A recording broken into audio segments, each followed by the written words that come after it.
Okay, so this is part of a series, Everything You Need to Know About the Arizona Trail.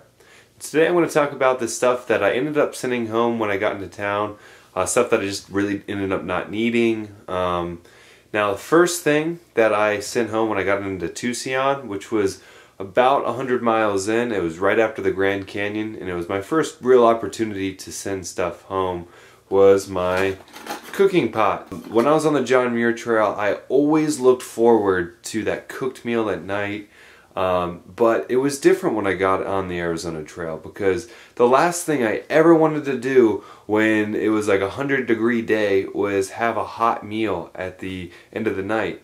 Not to mention, water was very, very scarce, and the last thing I wanted to do was waste it on boiling noodles. And so I ended up just sitting at home. It wasn't necessary. Now I adjusted really well to not cooking any food at night. Pretty much as long as I had a nice cool evening, I was happy. So first item was the cooking pot. Okay, now the next thing that I ended up sending home along with my cooking pot was my hydration hose to the bladder, which I can't seem to find.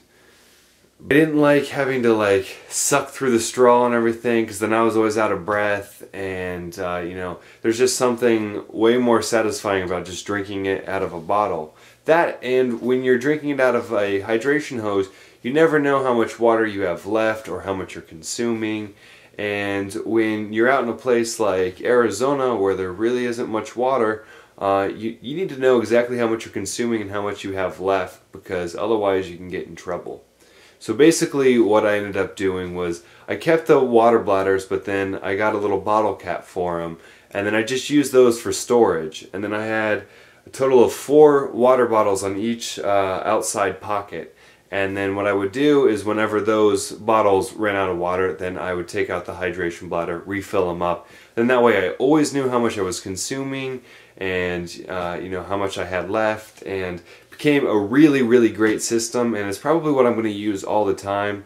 I probably never use the hydration hose ever again. You know, it's funny, I always try to go as minimal as possible, and despite that, for whatever reason, I decided when I was packing for the Arizona Trail that I wanted to not bring just 1 shirt, but 2. And on the John Muir Trail, I only brought 1 pair of clothes, and that was fine.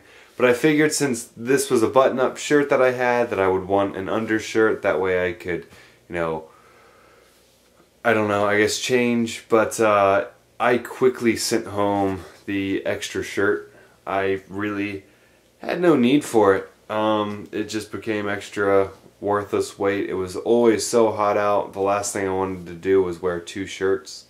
Actually, when I started the trail, I had both shirts on, and that didn't last very long. It was a very hot day starting out, so I don't really know what I was thinking with this. I should have known better, you know, but you live and you learn, you know, so I will never bring 2 shirts ever again. The next thing that I sent home was my vest, my Marmot down vest, which in the beginning was actually pretty beneficial. I needed it for the first, you know, half, but towards the end it wasn't necessary anymore. So I would still probably bring it again on a trip. I mean, I don't regret taking it, but it was one of those things where you only need it for so long, and then it's unnecessary. So then the last thing that I sent home, and this is very similar to the vest, because the first half I definitely needed this, but then the last half not really so much. These are my rain pants. It just got to the point where rain pants were necessary, so I sent them home.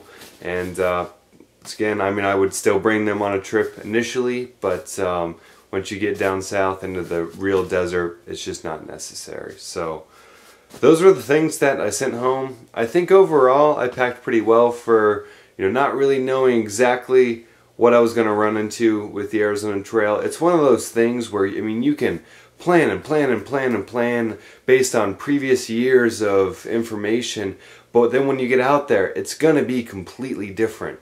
You know, this year that I went, Arizona was in a drought, and it was way hotter than it's been in many, many years. So it was difficult, and I think the best thing that a backpacker can have is the ability to adapt to any situation.